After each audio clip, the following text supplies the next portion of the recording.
Guys, একটা গরিব ছেলে কিভাবে ফ্রি ফায়ারে আকৃষ্ট হয় আর আস্তে আস্তে ফ্রি ফায়ার গেমটা খেলার মাধ্যমে একটা মেয়ের সাথে তার পরিচয় হয়। আর সেই মেয়েটা ছেলেটার সাথে প্রতারণা করে। আর সেই গরিব ছেলেটা কি মেয়েটার উপর প্রতারণার বদলা নিতে পেরেছিল? এমন প্রতারণার গল্প হয়তো তুমি কখনোই শুনোনি। ভিডিওটা শেষ পর্যন্ত দেখতে থাকো, কারণ এই ভিডিওটা দেখার পর তুমি অনেকটা ইমোশনাল হয়ে যাবে।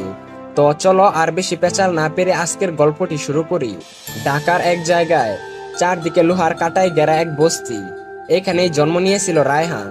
ঘরটা ছিল অনেক ছোট, মাথার উপর টিনের চাল। বর্ষায় বৃষ্টি পড়লে যেন টিনের চালের উপরে ঢেউ ওঠে। রায়হানের বাবা মারা গেছেন যখন সে মাত্র 5 বছরের। মা সালমা বেগম গার্মেন্টসে কাজ করেন। সকালে 7টায় বের হন, ফিরেন রাত 9টায়। মুখে সবসময় হাসি, কিন্তু চোখের মধ্যে চেপে রাখা ক্লান্তির ছাপ, যা রায়হানকে কখনোই বুঝতে দেয় না। রায়হানের স্কুলে যাওয়া বন্ধ হয়েছে 2 বছর হলো। বই কিনতে পারে না, ইউনিফর্মও ছিঁড়ে গেছে। একদিন স্কুলের প্রধান শিক্ষক বলেছিলেন, তোর মাকে বলিস স্কুলে আসতে, আগের ফিস এখনো জমা দেওয়া হয়নি, নয়তো তুই আর স্কুলে আসিস না। তারপর থেকে রায়হান লজ্জায় আর কখনোই স্কুলে যায়নি। বন্ধু বলতে কেউ ছিল না। পাড়ার অন্য বাচ্চারা ব্যস্ত ক্রিকেট, ফুটবল কিংবা বাজি খেলা নিয়ে মারামারি করতে, কিন্তু রায়হান এইসবের মধ্যে ছিল না। সে বাসার এক কোনায় সবসময় চুপচাপ করে বসে থাকতো। তবে তার একটা পুরনো ভাঙা মোবাইল ছিল, যেটা তার মা একটা ঈদে অনেক কষ্ট করে কিনে দিয়েছিল। সেই মোবাইলে সে ইনস্টল করেছিল একমাত্র গেম ফ্রি ফায়ার। প্রথম দিকে কিছুই বুঝতো না। তার অ্যাকাউন্টটাও ছিল গেস্ট আইডি দিয়ে খোলা। র্যাঙ্কে নামলেই ওরা দৌড়া এনিমির মার খেত আর হারতো। কিন্তু ধীরে ধীরে ফ্রি ফায়ার গেমটা কিভাবে খেলতে হয় তা নিয়ে তার মধ্যে একটা ধারণা চলে আসে। রাত 12টায় মা ঘুমিয়ে গেলে সে ইয়ারফোন কানে লাগিয়ে গেম খেলতো আর সারা রাত র্যাঙ্ক পুশ করতো। সকাল 5টায় ঘুমাতো, চোখগুলো একেবারে লাল হয়ে যেত, তবুও তার হাত থামতো না। এভাবেই তার দিনকাল চলতে থাকে। কিন্তু একদিন হঠাৎ সে 12 কিল করে বুয়া নিল। স্ক্রিনে উজ্জ্বল হয়ে উঠলো বুয়া লেখাটি। সে মাথা উঁচু করে নিজেকেই বলল, আমিও পারি ম্যাচ বুয়া করতে। বস, গল্পটা তো মাত্র শুরু হলো। রায়হানের জীবনে একটা মেয়ে আসার পর কি কি হয় আর তার পরিণতি কি হয়, সেসব জানলে তুমি কান্নায় ভেঙে পড়বে। মার্চ মাস, গরমে টিনের গর্জন আগুনে ফিরে যাচ্ছিল। রাত 12টা, সবার আলো নিভে গেছে। শুধু রায়হানের চোখ জলমল করতেছিল ফ্রি ফায়ার গেমটা খেলার জন্য। প্রতিদিনের মতো সে আজকেও বিয়ার র্যাঙ্ক ম্যাচ স্টার্ট করে। তার ভাগ্য এতটাই ভালো ছিল যে তার ম্যাচের মধ্যে একটা মেয়ে পড়ে গিয়েছিল। মেয়েটির নাম ছিল কুইন আলিশা। রায়হান প্রথমে ভাবছিল হয়তো কোনো ছেলে হবে, মেয়েদের নাম নিয়ে ফাইজলামি করছে। তাই সে কথাবার্তা না বলেই সে তার মতো করে গেমটা খেলতে থাকে। কিন্তু একটা পর্যায়ে মেয়েটি বলল, ভাইয়া আমাকে একটু কাবার দাও প্লিজ, আমি রাশ করতে পারি না। মেয়েটির গলার সুর এতটাই নরম আর সুন্দর ছিল যেন মনে হচ্ছিল কেউ গান গাইছে। তখন রায়হান বলে, আমি আসি তো। রায়হান মাথা নিচু করে মুচকি হাসলো। ম্যাচের মধ্যে তারা একসাথে গেম খেললো আর এনিমিদের সবাইকে মেরে একটা পর্যায়ে তারা বুয়া পেল।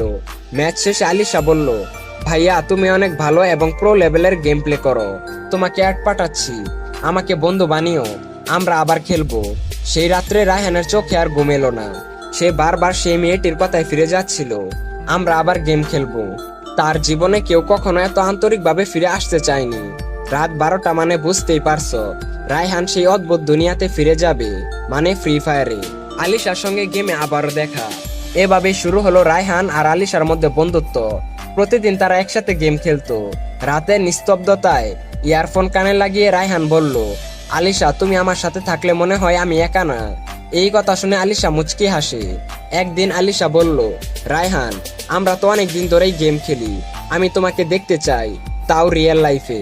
এই কথা শুনে রায়হানের বুক কাঁপতে লাগলো আর চোখের মধ্যে জল চলে আসলো। রায়হান নরম গলায় বলল, আমি তো বস্তিতে থাকি, আমার জীবন এতটাও সুন্দর না। আলিশা বলল, তাতে কি, আমি তো তোমাকে অনেক বেশি ভালোবেসে ফেলেছি তোমার মনটার জন্য। রায়হান প্রথমবারের মতো কারো মুখে ভালোবাসি শব্দটা শুনলো। আলিশার কথায় রায়হানের বুকের ভিতর ভয় আর আনন্দ একসাথে বাজতে লাগলো। কিছুক্ষণ চুপ করে থেকে রায়হান বলল, তাহলে আমাদের কোথায় দেখা হবে? আলিশাও কিছুক্ষণ পর মেসেজ করলো, তুমি তো বলেছো যে তোমাদের বাসা বস্তিতে, কিন্তু আমাদের দেখা কোন একটা পার্কে হলে কেমন হয়? ওইখানে কেউ কিছু বলবে না, আমরা স্বাধীনভাবে কিছুক্ষণ সময় কাটাতে পারবো। রায়হান কিছুক্ষণ ভেবে বলল, আমাদের বস্তির পাশে একটা ছোট পার্ক আছে, ড্রাগন পার্ক, খুব একটা বড় না, কিন্তু গাছপালা আর ছায়া আছে, দুপুরে লোকজন কম থাকে। আলিশা মুচকি হাসি দিয়ে রিপ্লাই দিল, লোকজন কম আছে মানে? তুমি কি আমাকে রেপ করার জন্য নিয়ে যাচ্ছ নাকি? এই কথা শুনে রায়হানও হাসতে লাগলো, বলল, আরে না পাগল, লোকজন কম থাকলে আমার ভালোই লাগে। এরপর আলিশা বলল, আচ্ছা ঠিক আছে, তাহলে আগামী শুক্রবার দুপুর 3টায় আমি ড্রাগন পার্কে আসব, তুমি কি আসতে পারবে? রায়হান যেন নিজের চোখকে বিশ্বাস করতে পারছিল না। রায়হান বলল, হ্যাঁ অবশ্যই আসব, কিন্তু আমি যদি তোমার সামনে লজ্জা পাই? আলিশা লিখলো, লজ্জা পেতে নেই রায়হান, তুমি যেমন আছো তেমনই আসবে, আমি তো তোমার মনকে ভালোবেসে ফেলেছি, তোমার চেহারাকে না। এরপর তাদের মধ্যে দেখা করার কথাবার্তা শেষ হয়। বিকালবেলা রায়হান ফুটবল খেলতে যায়, কিন্তু তার ফুটবল খেলাতে তেমন একটা মন বসে না, শুধু আলিশার সঙ্গে দেখা করার চিন্তা ভাবনা ঘুরপাক করতে থাকে। সেদিন রাত্রে রায়হান আর ঘুমাতে পারছিল না। নতুন জামা নেই, নতুন জুতা নেই, জুতা একজোড়া আছে তাও সেই পুরনো ছেঁড়া জুতা। তবুও মনটা আনন্দে হাসছিল, কারণ এই প্রথমবার কেউ তার জন্য অপেক্ষা করবে, কেউ তাকে নিজের চোখে দেখতে চাইবে। এটাই তো তার জীবনের সব থেকে বড় চাওয়া। গাইস, ভিডিওটির এ পর্যায়ে এসে কিছু কথা না বললেই না। তোমরা যে এই ভিডিওটা দেখছো, এই ভিডিওটা কি 10-20 মিনিটই হয়ে গেছে? এই ভিডিওটার জন্য স্ক্রিপ্ট লিখতে হয়েছে, ভিডিও এডিটিং করতে হয়েছে, ভয়েস ওভার করতে হয়েছে, ভয়েস এডিটিং করতে হয়েছে, থাম্বনেল এডিটিং করতে হয়েছে। এইবার নিজেরাই বুঝো, এই সবগুলা কাজ করতে গেলে একটা মানুষের কতটা সময়ের প্রয়োজন। ভাই, তোমরা তো বিভিন্ন ডান্সের ভিডিও আর বিভিন্ন অশ্লীল ভিডিওতে লাইক সাবস্ক্রাইব করো, কিন্তু আমি যে এত কষ্ট করে ভিডিওটা বানাইলাম, তার জন্য তো আমি একটা লাইক আর একটা সাবস্ক্রাইব অবশ্যই প্রাপ্ত। তো প্লিজ গাইস, আমার এই ভিডিওটাতে একটা লাইক আর একটা সাবস্ক্রাইব করে দাও। আর হ্যাঁ গাইস, ইউটিউবে গিয়ে বিয়ার মার ওপেন ফায়ার এই চ্যানেলটা সবাই সাবস্ক্রাইব করে রাখো, কারণ এই চ্যানেলে প্রতিনিয়ত আমি এই সব ভিডিও আপলোড করব।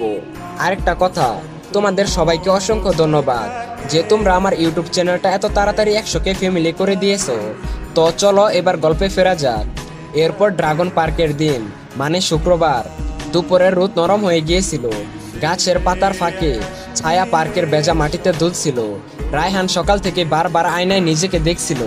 একটাই ভালো জামা, সেটাই ধুয়ে শুকিয়ে পরে নিল, ছেঁড়া জুতার উপর পানি ছিটিয়ে ময়লা ধুয়ে ফেললো।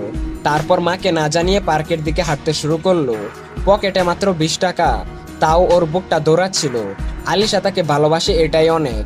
পার্কের মধ্যে পৌঁছে সে চারপাশে তাকালো, কেউ নেই। কয়েকটা পুরনো বেঞ্চ, কিছু শুকনো পাতা, আর এক কোনায় ছায়ার মধ্যে দাঁড়িয়ে এক মেয়ে।